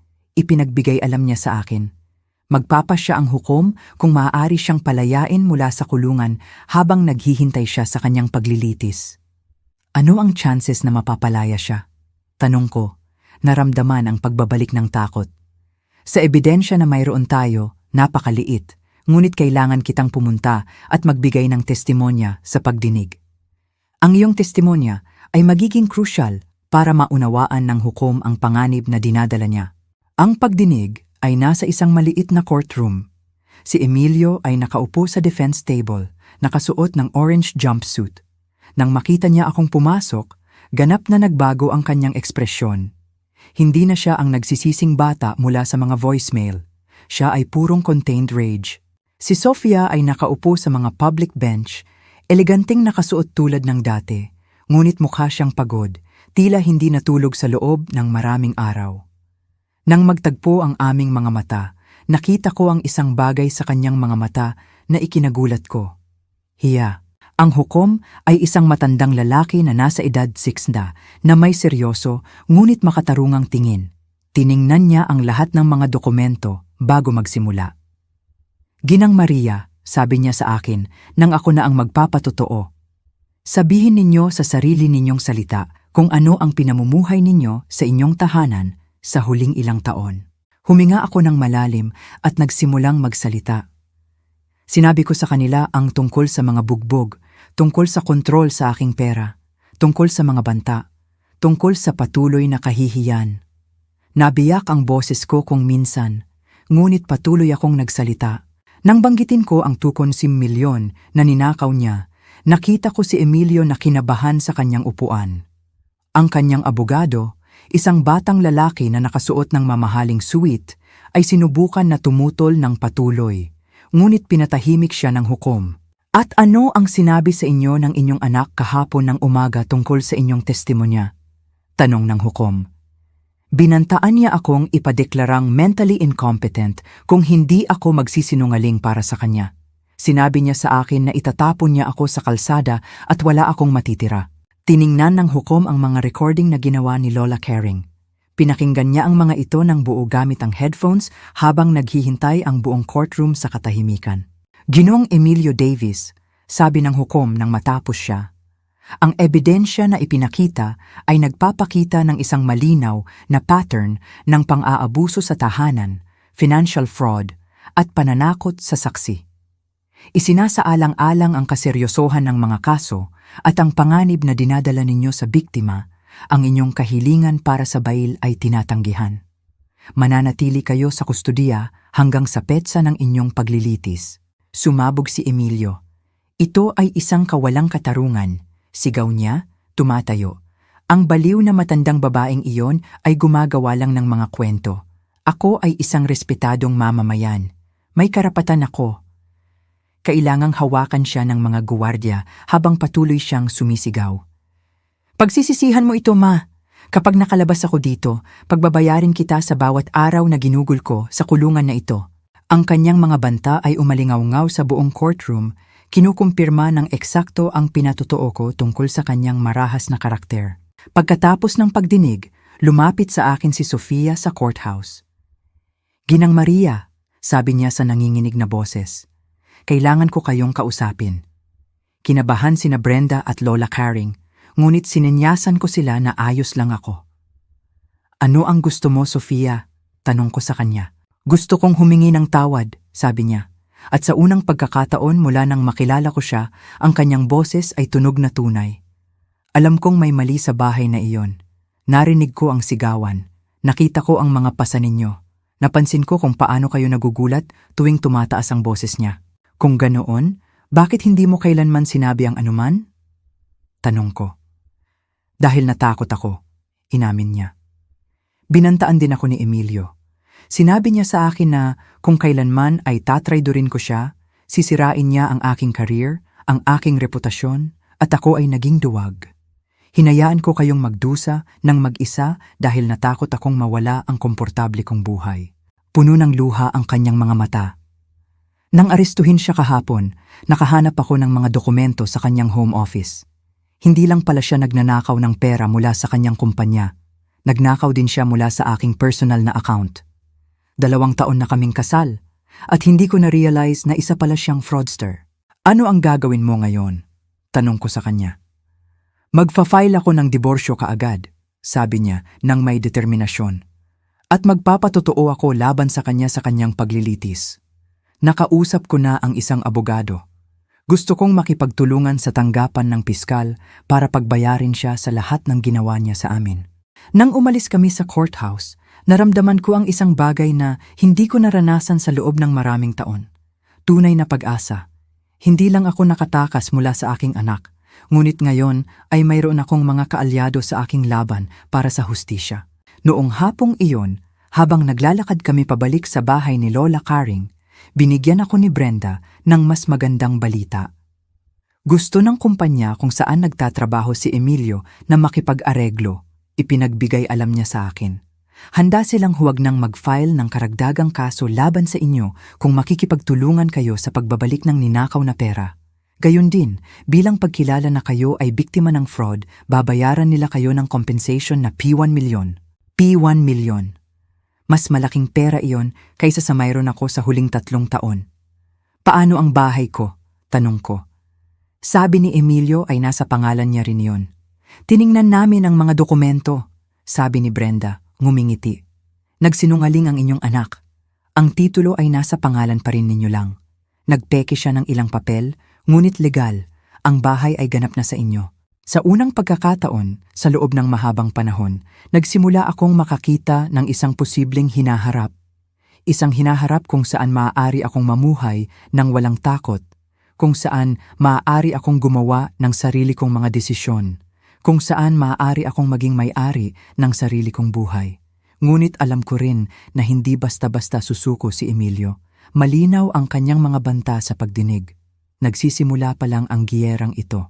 3 linggo pagkatapos ng pag-aresto kay Emilio, ganap na nagbago ang buhay ko, ngunit hindi sa paraang inaasahan ko. Bagaman ligtas ako ng pisikal sa bahay ni Lola Karing, sa psikolohikal, bilanggo pa rin niya ako. Nagkaroon ako ng patuloy na paranoia na nagpapagising sa akin sa karamihan ng mga gabi. Bawat ingay ay nagpapatalon sa akin. Bawat kotse na humihinto sa harap ng bahay ay nagpapatakbo sa akin sa bintana. Bawat hindi kilalang tawag sa telepono ay nagdulot sa akin ng panic attack. Ipinaliwanag ni Brenda na normal iyon, na pagkatapos ng mga tao ng pang-aabuso, hindi nawawala ang takot sa isang gabi. Ito ay post-traumatic stress disorder, sinabi niya sa akin. Ang isip at katawan mo ay sanay na mamuhay sa isang patuloy na estado ng alerto, mangangailangan ng oras para gumaling. Ngunit mayroon pang higit pa sa simpleng trauma. Nagawa ni Emilio na makapagpadala sa akin ng mga mensahe mula sa kulungan. Mga mensahe na nagpapalamig sa akin. Ang una ay dumating sa pamamagitan ng ibang abogado, isang hindi niya opisyal na kinatawan. Ito ay isang sulat kamay na alam kong alam ko. Mahal na ma, nakasulat. Sana ay natatamasa mo ang iyong maliit na tagumpay. Sana ay nararamdaman mong napakatapang mo dahil sa pagtatraidor sa akin. Ngunit gusto kong malaman mo ang isang bagay. Hindi pa ito tapos. May alam ako tungkol sa iyo na walang ibang nakakaalam. Mga sikreto na itinago mo sa loob ng 40 taon sa pagtatrabaho sa law firm na iyon. Mga bagay na maaaring sumira hindi lang sa iyong reputasyon, kundi pati sa iyong kalayaan. Tumigil ang puso ko nang basahin ko ang mga linyang iyon. Anong mga sikreto? Sa loob ng 40 taon ko bilang sekretary sa De La Cruz at mga kasosyo, humawak ako ng confidential information. Siyempre, ngunit wala akong kailanman ginawang ilegal. Naalala mo ang kaso ng Williams laban sa Estado, ma? Iyong 15 taon na ang nakalipas? Natagpuan ko ang mga dokumento na itinago mo, ang mga binago mo para tulungan si Ginoong De La Cruz na manalo sa multimilyong kaso na iyon, mga dokumento na, kung ilalabas, ay maaaring magpadala sa iyo sa kulungan para sa paghadlang sa hustisya. Nagsimulang manginig ng husto ang aking mga kamay. Malabo kong naaalala ang kaso ng Williams. Ito ay isang mahirap na kaso kung saan kinatawan ng firm ang isang pharmaceutical company na inakusahan ng pagtatago ng mga nakamamatay na side effect ng isang gamot. Hiniling sa akin ni Ginoong De La Cruz na ayusin ang ilang dokumento para alisin ang ilang memo na maaaring makasakit sa kanyang client. Akala ko ay normal iyon, na iyon ay bahagi ng trabaho ko bilang sekretary. Hindi ko lubos na naunawaan ang mga legal na implikasyon ng ginawa ko. Ngunit tama si Emilio. Teknikal, binago ko ang ebidensya sa isang kaso sa korte. May mga kopya ako ng lahat, ma. At kung hindi mo babawiin ang mga kaso laban sa akin, kung hindi ka pupunta at magpapatotoo sa publiko para sa iyong mga kasinungalingan, ang mga dokumentong iyan ay mapupunta sa kamay ng piskal. Isipin mo ang mga headline. 61 anyos na sekretary, inaresto dahil sa pakikipagsabwatan sa pagtatago ng pagkamatay dahil sa droga. Ang natitirang bahagi ng liham ay nagdetalye ng eksakto kung paano niya sisirain ang buhay ko kung hindi ako susunod. Mayroon siyang mga media contact. Kilala niya ang mga journalist na magbabayad ng malaki para sa isang kwento ng katiwalian sa hudikatura. Ang litrato ko ay magiging sa lahat ng pahayagan. Ang pangalan ko ay magiging nauugnay sa isang skandal magpakailanman. Nang makita ako ni Lola Karing na umiiyak habang hawak ang liham, agad niyang tinawagan si Brenda. Ito ay malinaw na blackmail, sabi ni Brenda pagkatapos basahin ang liham. Ngunit kailangan nating malaman kung may basehan ang kanyang mga banta. Ano ang eksaktong naaalala mo tungkol sa kaso ng Williams? Sinabi ko sa kanya ang lahat ng naaalala ko, kasama na ang mga tagubilin na ibinigay sa akin ni Ginoong De La Cruz tungkol sa pag-aayos ng mga dokumento. Alam mo ba na ang ginagawa mo ay maaaring ilegal? Tanong niya sa akin. Hindi, sabi ko ng tapat. Sinusunod ko lang ang mga utos. Sinabi sa akin ni Ginoong De La Cruz na iyon ay normal na proseso para protektahan ang client confidentiality. Bumuntong hininga si Brenda. Sa legal, ang kawalang alam ay hindi excuse. Kung talagang binago mo ang ebidensya, kahit na walang criminal intent, teknikal na gumawa ka ng krimen. Muling gumuho ang mundo ko. Nang akala ko ay nakatakas na ako mula sa mga kuko ni Emilio, nakakita siya ng isa pang paraan para kontrolin ako. Ano ang gagawin ko? Tanong ko ng desperado. Kung babawiin ko ang mga kaso, makakalabas siya at papatayin niya ako. Kung hindi, makukulong ako para sa isang bagay na ginawa ko 15 na taon na ang nakalipas nang hindi ko alam na illegal iyon. Una, kumalma ka, sabi ni Brenda sa akin. Pangalawa, iimbestigahan namin kung anong mga dokumento ang eksaktong hawak ng anak mo at paano niya nakuha ang mga iyon. At pangatlo, maghahanap kami ng mga paraan para bawasan ang legal na pinsala kung lalabas na may ebidensya talaga laban sa iyo. Ang mga sumunod na araw ay isang bangungot ng legal na imbestigasyon. Nagtrabaho si Brenda kasama ang isang team ng mga abogado na specialist sa mga lumang kaso para repasuhin ang buong file ng kaso ng Williams. Samantala, namuhay ako sa isang patuloy na estado ng takot. Naghihintay na dumating sila at arestuhin ako anumang sandali. Si Lola Caring ang aking kaligtasan sa mga madilim na linggong iyon. Hindi lang niya ako binigyan ng kanlungan sa kanyang bahay, kundi siya ay naging kapatid na hindi ko kailanman nagkaroon. Bawat gabi, uupo siya kasama ko habang umiiyak ako.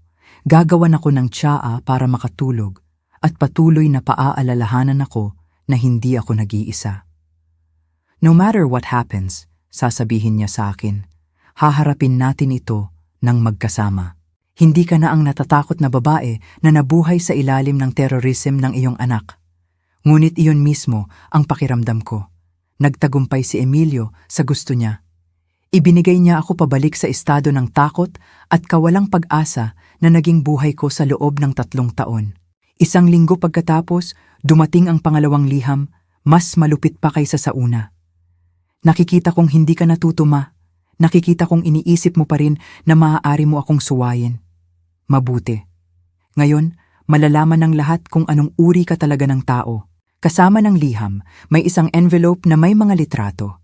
Mga litrato ng mga dokumento, internal memo nga mula sa firm ng De La Cruz at mga kasosyo na may sulat kamay ko, kung saan nagsulat ako ng mga tala sa mga gilid, mga petsa na binago at mga pahina na nawawala mula sa orihinal na file. Ang mga litratong ito ay magiging sa pahayagan bukas ng gabi. Kung hindi ka pupunta at bibisitahin ako sa kulungan bago ang Biyernes, pupunta kang mag-isa, walang abogado, walang saksi, at magdadala ka ng isang pinirmahang liham na humihiling na ibasura ang lahat ng mga kaso laban sa akin dahil ang lahat ay isang malaking hindi pagkakaunawaan na sanhi ng iyong mental na pagkasira. Ang aking mental na pagkasira, ang akusasyon na nagpalamig sa aking dugo ulit. Kung hindi ka pupunta, hindi lang ang mga litratong ito ang magiging sa pahayagan, kundi makikita mo rin ang mga recording. Mga recording? Anong mga recording? Akala mo ba hindi ko alam na may mga kamera kang nakalagay sa bahay? Ma, akala mo ba ganun ako kahangal? May mga recording din ako. Mga recording mo na tumatanggap ng cash mula sa mga client sa firm. Pera na hindi mo kailanman inireport bilang income. Tax evasion, ma, isa pang 15 taon sa kulungan. Sa pagkakataong ito, hindi lang ito blackmail. Ito ay isang all-out psychological warfare. Naghahanda na si Emilio para sa sitwasyong ito sa loob ng maraming buwan. Siguro ay mga taon. Nangolekta siya ng ebidensya, pinlano ang bawat galaw, at inasahan ang aking pagre-rebelde. Nang basahin ni Brenda ang pangalawang liham, naging napakaseryoso ng kanyang ekspresyon. Maria, kailangan mong sabihin sa akin ang kumpletong katotohanan tungkol sa iyong oras sa firm. Anumang nagawa mo, anumang irregular na sitwasyon, anumang pera na natanggap mo sa labas ng iyong suweldo. Sinabi ko sa kanya ang tungkol sa cash Christmas bonuses na ibinibigay sa akin ni Ginoong De La Cruz taon-taon. Pera na hindi ko kailanman idineklara dahil akala ko ay mga personal na regalo. Sinabi ko sa kanya ang tungkol sa mga pagkakataon kung kailan binigyan ako ng mga nagpapasalamat na client ng cash tip para sa mga espesyal na serbisyo. Pera na hindi ko rin kailanman inireport dahil hindi ko alam na kailangan kong gawin. Sa kabuuan, tanong niya, gaano karaming pera ang pinag-uusapan natin sa loob ng 40 taon? Siguro 150,000. sabi ko nang may hiya. Mabilis na nagkalkula si Brenda. Sa interes at parusa, titingnan natin ang tax debt na mga 2 milyon. Ngunit ang pinakaseryoso ay na technical na ito ay tax evasion. Ang anak ko ay gumawa ng isang perpektong bitag. Kung ire-report ko siya, sisirain niya ako gamit ang ebidensya ng sarili kong mga pagkakamali. Kung hindi ko siya ire-report, mananatili siyang malaya para abusuhin ako at magnakaw ng pera. May pangatlong option, sabi ni Brenda pagkatapos mag-isip ng matagal. Isang option na hindi inaasahan ng sino man sa inyo. Maunahan natin siya. Kusang loob nating ikumpisal ang lahat ng iyong mga pagkakamali bago niya ito magamit bilang blackmail. At gagamitin natin ang kumpisalang iyon para ipakita na ang inyong anak ay isang master manipulator na nagpapamalas ng psychological control sa kanyang mga biktima kahit na mula sa kulungan. Ito ay isang mapanganib na gamble. Ibig sabihin, ang aminin sa publiko na gumawa ako ng mga krimen, harapin ang posibleng legal na kahihinatnan, at ilantad ang sarili ko sa pampublikong kahihiyan. Ngunit ibig din nitong kunin ang pangunahing sandata ni Emilio, ang aking sikreto. Kung gagawin natin ito, patuloy ni Brenda, mawawalan ng lahat ng kapangyarihan sa iyo ang iyong anak. Hindi ka na niya maaaring i-blackmail dahil wala nang natitirang itatago. Tiningnan ko ang labas ng bintana sa bahay ko na nananatiling walang laman at wasak sa tapat ng kalye. Ang bahay na iyon ay kumakatawan sa aking nakaraan, sa aking mga pagkakamali, sa aking mga takot. Ngunit kumakatawan din ito sa aking hinaharap, sa aking kalayaan, sa aking pagkakataon na magsimulang muli. Gawin natin, sabi ko sa wakas. Pagod na akong mamuhay sa takot. Pagod na ako sa pagkontrol ng aking anak sa buhay ko mula sa isang selda ng kulungan. Ngumiti si Brenda. Bukas, bibigyan natin si Emilio ng sorpresang hindi niya kailanman inaasahan. Ang araw na nagpasya kaming lumaban ay dumating ng mas mabilis kaysa sa inaasahan ko. Nag-organisa si Brenda ng isang press conference para sa 2:00 ng hapon, kung saan kusang loob kong ikukumpisal ang lahat ng aking nakaraang pagkakamali bago ito magamit ni Emilio laban sa akin. Ito ay isang mapanganib na strategy, ngunit ito lang ang tanging pagkakataon namin para mabawi ang kontrol sa sitwasyon. Noong umagang iyon, nagising ako ng may mental clarity na hindi ko naramdaman sa loob ng maraming taon. Sa unang pagkakataon mula nang arestuhin si Emilio, hindi ako natatakot. Gumawa ako ng desisyon na magpapabago sa aking buhay magpakailanman. At kakaiba, naramdaman ko ang kapayapaan dito. Tinulungan ako ni Lola Caring na maghanda. Isinuot ko ang aking pinakaseryosong kulay-abong damit, ang ginagamit ko para sa mga formal na okasyon noong nagtatrabaho ako sa firm. Naglagay ako ng kaunting makeup, sapat lang para hindi magmukhang pagod, ngunit walang pagtatangka na itago kung sino talaga ako. Sigurado ka ba sa bagay na ito, Maria? Tanong ni Lola Caring sa akin sa 5th pagkakataon noong umagang iyon. Kapag nasabi mo na ang mga salitang iyon sa publiko, wala nang balikan. Ganap na sigurado ako, sagot ko. Nagulat sa katatagan ng sarili kong boses. Sa loob ng 3 taon, namuhay ako bilang isang bilanggo sa sarili kong bahay dahil sa takot sa kahihinatnan. Hindi ako mananatiling bilanggo ng aking mga nakaraang pagkakamali. Sa tanghali, tinawagan ako ni Brenda na may hindi inaasahang balita. Maria, may isang bagay na pambihira na nangyari. Gustong makipag-usap sa iyo ni Rafael Marquez, ang boss ni Emilio sa kumpanya, bago ang press conference. Si Rafael ang lalaking nakadiskubre ng pagnanakaw ni Emilio, ang parehong lalaking namutla ng malaman ang katotohanan. Hindi ko naintindihan kung bakit niya gustong makipag-usap sa akin. Nagpulong kami sa opisina ni Brenda. Si Rafael ay isang lalaking nasa edad 50, may kulay abong buhok at isang presence na nagdudulot ng paggalang. Nang makita niya akong pumasok, agad siyang tumayo mula sa kanyang upuan. Ginang Maria, sabi niya sa akin sa isang mainit ngunit seryosong boses. Una, gusto kong humingi ng tawad. Kung mas mahusay ko sanang sinubaybayan si Emilio, kung pinansin ko sana ang mga pulang bandera, baka napigilan namin kayong magdusa ng labis. Ang kanyang mga salita ay ikinagulat ko. Wala kayong paraan para malaman kung ano ang nangyayari sa bahay ko. Siguro ay hindi, sabi ni Rafael, umupo sa harap ko. Ngunit may paraan ako para malaman na may kakaiba na nangyayari sa pananalapi ng kumpanya. Ang pagnanakaw ng inyong anak ay hindi nagsimula 6 na buwan na ang nakalipas. Nagsimula iyon 2 taon na ang nakalipas. Tumigil ang puso ko. 2 taon? 2 taon? Kinumpirma ni Rafael. Maliit na halaga sa simula kaya maliit na inakala naming mga accounting error. Ngunit nang sinimulan namin ang pag-iimbestiga pagkatapos ng inyong reklamo, natuklasan namin na nagnanakaw siya ng sistematiko sa loob ng mahabang panahon. Sumandal si Brenda.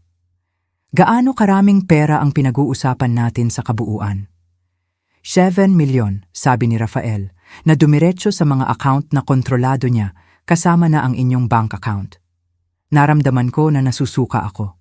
Hindi lang pala ako biktima ng pisikal at psikolohikal na pang-aabuso, kundi ako ang naging unwitting tool sa isang malaking pagnanakaw sa loob ng 2 buong taon. Ngunit mayroon pang higit pa, patuloy ni Rafael. Nang arestuhin si Emilio, nagpa siya ang aming legal department na mag-imbestiga ng mas malalim. Natuklasan namin na nagpepeke siya ng mga report, nagmamanipula ng mga contract, at nagbebenta pa nga ng confidential information ng kumpanya sa mga kakompetensya. Bakit ninyo sinasabi sa akin ito? Tanong ko. Ngumiti si Rafael sa unang pagkakataon mula nang magsimula ang pag-uusap. Dahil gusto naming mag-alok sa inyo ng trabaho, Ginang Maria. Isang trabaho? Sa panahon ng aming investigasyon, nirepaso namin ang inyong kasaysayan ng trabaho. 40 taon sa De La Cruz at mga kasosyo, impeccable references, experience sa mga masalimuot na kaso. Kailangan namin ng isang tao na may inyong experience para tulungan kaming itayo ulit ang lahat ng sinira ng inyong anak. Hindi ako makapaniwala sa naririnig ko. Sa halip na harapin ang pag-aresto at pampublikong kahihiyan, inaalok ako ng isang pagkakataon na magsimulang muli. Ang sweldo ay magiging 250,000 bawat buwan, patuloy ni Rafael, plus health benefits, plus isang espesyal na compensation na 3 milyon bilang pagkilala sa pinsala na hindi namin sinasadyang na idulot sa inyo. 250,000 bawat buwan ay higit sa 3 beses ng aking kasalukuyang pensyon at 3 milyon na compensation. Bigla, hindi na mukhang walang pag-asa ang aking hinaharap. Ngunit may isang kondisyon, dagdag ni Rafael. Kailangan namin kayong magpatotoo sa paglilitis ng inyong anak. Ang inyong testimonya ay magiging crucial para masigurong magbabayad siya para sa lahat ng kanyang mga krimen, hindi lang ang mga ginawa niya laban sa inyo. Siyempre, sabi ko nang walang pag-aalangan, gagawin ko ang anumang kailangan. 2:00 ng hapon, puno ng mga journalist, camera at mikropono ang press room. Inimbitahan ni Brenda ang lahat ng lokal na media, ipinapaliwanag na ang isang biktima ng karahasan sa tahanan ay magbibigay ng isang mahalagang pahayag tungkol sa blackmail mula sa kulungan. Nang umupo ako sa harap ng mga kamera na yon, naramdaman ko ang isang takot na iba sa naranasan ko sa loob ng maraming taon. Hindi ito takot kay Emilio. Hindi ito takot sa mga bugbog o sa mga banta. Ito ay takot sa kalayaan. Takot sa responsibilidad ng pagiging may-ari ng sarili kong buhay. Ang pangalan ko ay Maria de la Cruz. Sinimulan ko, tinitingnan ng direkta ang mga kamera. Ako ay 61 taong gulang at sa huling 3 taon, ako ay biktima ng karahasan sa tahanan ng aking anak na si Emilio Davis. Sinabi ko ang buo kong kwento, ang mga bugbog, ang financial control, ang mga banta, ang sistematikong pagnanakaw ng aking pera. Ngunit sinabi ko rin ang bahagi na inasahan ni Emilio na itatago ko. Sa loob ng 4 taon ko sa pagtatrabaho bilang sekretary sa law firm ng De La Cruz at mga kasosyo, gumawa ako ng mga pagkakamali, sabi ko. Naramdaman ang pagiging matatag ng aking boses sa bawat salita. Mga pagkakamali na hindi ko alam na ilegal noong panahong iyon, ngunit kinikilala ko ngayon. Ipinaliwanag ko ang kaso ng Williams. Ang mga binagong dokumento, ang hindi na i-report na pera, lahat. Wala akong itinago. Nadiskubre ng aking anak ang mga pagkakamaling ito at ginagamit niya ang mga iyon para i-blackmail ako mula sa kulungan. Binantaan niya akong ilantad sa publiko kung hindi ko babawiin ang mga kaso laban sa kanya. Ngayon, narito ako para kunin ang sandatang iyon mula sa kanya. Mas gugustuhin kong harapin ang kahihinatnan ng aking mga pagkakamali kaysa patuloy na maging biktima ng kanyang manipulasyon. Ganap na tahimik ang silid. Ang mga journalist ay galit na nagsusulat ng notes. Ang mga kamera ay nagre-record ng bawat salita. Gusto kong magpadala ng mensahe sa lahat ng mga babae na inaabuso ng kanilang mga anak, asawa, o partner, patuloy ko. Emotional blackmail, financial control, mga banta ng paglantad, lahat iyan ay mga anyo ng pang-aabuso. Huwag ninyong hayaang panatilihin kayong bilanggo ng takot sa pampublikong paghuhusga. Ang kalayaan ay nagkakahalaga ng higit sa reputasyon. Pagkatapos ng press conference, ipinagbigay alam sa akin ni Brenda na nagpasya ang tanggapan ng piskal na huwag nang mag-file ng kaso laban sa akin para sa aking mga nakaraang pagkakamali. Ang inyong kusang loob na kumpisal, kasama ang katotohanan na kayo ay biktima ng blackmail, ay nagpapabuti sa inyo bilang isang saksi kaysa sa isang akusado, paliwanag niya. Nang gabing iyon, sa unang pagkakataon sa loob ng maraming buwan, bumalik ako para matulog sa sarili kong bahay. Iginiit ni Lola Caring na manatili sa akin sa unang ilang gabi hanggang sa naramdaman kong ganap na ligtas ako. Habang nakahiga ako sa sarili kong kama, sa sarili kong bahay, naramdaman ko ang isang bagay na hindi ko naranasan sa loob ng 3 taon. Ganap na kontrol sa sarili kong buhay. Si Emilio ay nasa kulungan pa rin, humaharap sa maraming kaso na malamang ay pananatilihin siya roon sa loob ng maraming taon. Nawala ang lahat ng kapangyarihan ng kanyang blackmail dahil wala na akong anumang sikreto na itatago. Tumunog ang telepono ko. Isang numero iyon mula sa kulungan, ngunit sa pagkakataong ito, hindi ako natakot na sagutin. Ma, boses iyon ni Emilio, ngunit tunog na ganap na talunan. Nakita ko ang press conference mo sa balita. At ano ang tingin mo dito? Tanong ko sa kanya nang may kalmadong nagulat sa akin. Sinira mo ang lahat, sabi niya, ngunit walang galit. Tanging isang malalim na kalungkutan. Sinira mo ang huling pagkakataon ko na makalabas dito. Hindi, Emilio, sagot ko. Sinira mo ang pagkakataong iyon nang magpasya kang gawin ang iyong ina na iyong biktima. Nagkaroon ng mahabang katahimikan sa kabilang linya. Mapapatawad mo ba ako kailanman? Tanong niya sa wakas. Balang araw, sabi ko ng tapat. Kapag nagbayad ka para sa ginawa mo, kapag naghanap ka ng tunay na tulong para magbago, kapag naunawaan mo ang pinsala na ginawa mo, balang araw ay maaari kitang mapatawad. Ngunit hinding-hindi ko malilimutan. Ibinaba ko ang telepono at pinatay iyon. Bukas, sisimulan ko ang bago kong trabaho, ang bago kong buhay.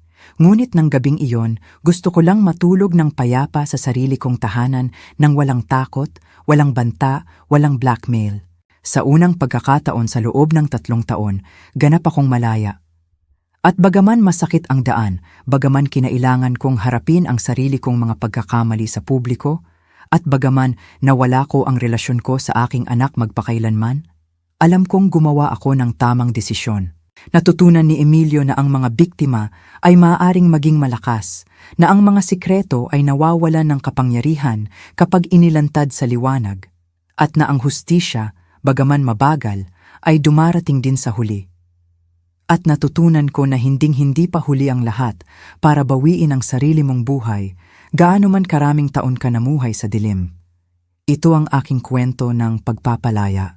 Isang kwento na inaasahan kong magbibigay inspirasyon sa iba pang mga babae na putulin ang sarili nilang tanikala anuman ang naglagay sa mga iyon.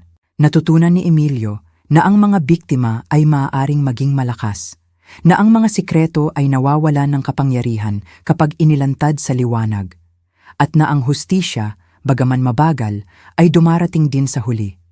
At natutunan ko na hinding-hindi pa huli ang lahat para bawiin ang sarili mong buhay, gaano man karaming taon ka namuhay sa dilim.